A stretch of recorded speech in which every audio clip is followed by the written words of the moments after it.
Денес ќе зборуваме за џез музика. Што е џезот? Каков жанр музика е џезот?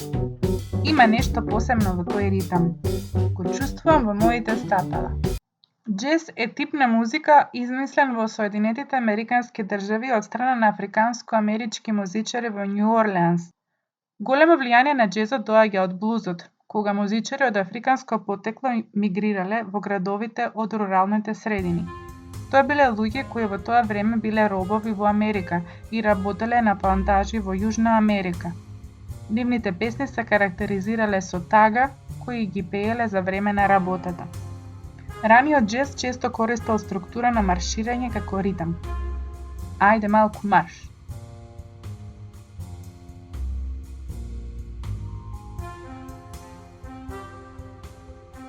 Затоа џезот е доста ритмичен и се нарекува и свинг, и користи блу или сини ноти. Сини ноти доаѓаат од блузот.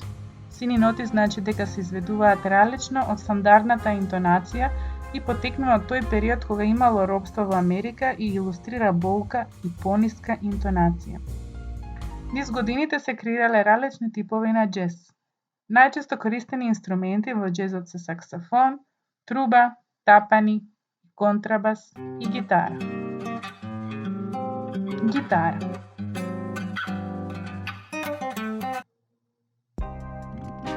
Пијано.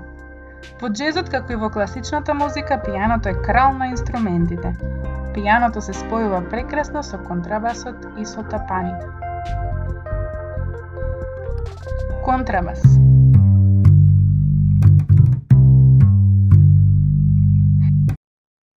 Саксофонот е уште еден символ на џезот.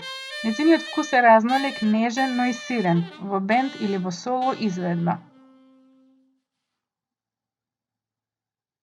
А секако во џезот ја има и трубата, која е нешто помала од саксофонот и има само 3 типки, а саксофонот има многу повеќе.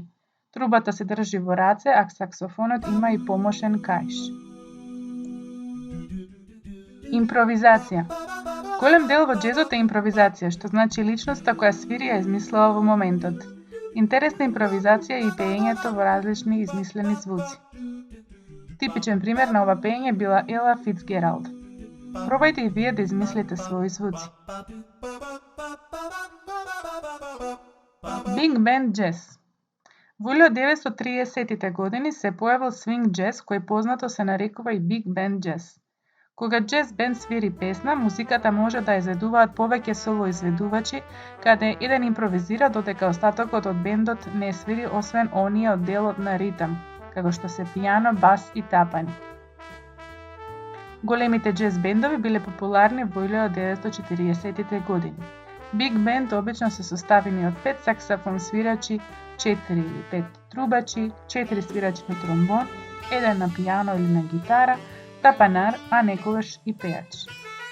Бени Гудман е еден од предводниците и виновен за популаризацијата на биг бенд џезот. Луис Армстронг. Луис Армстронг ги донел големите промени во џезот. Тој бил одличен импровизатор, способен да креира бесконечни варијации на една почетна мелодија. Многу музичари го имитирале и така џезот постанал соло форма. Тој бил генијален трубач. 30 април е интернационален ден на џезот. Среќен роден ден на џезот! Секоја година џез концерти и едукацијски настани се одржуваат насекаде во светот. Тоа е еден ден за да се зголеми интересот и познавањето на џезот. И Обединетите нации и организацијата УНЕСКО, која се бори за наука и образование во светот, зема учество на овој настан. Овој ден луѓето сакаат да се одбележува, исто така бидејќи се верува дека историјата на џезот се помешува со значењето на мир, слобода и еднаквост.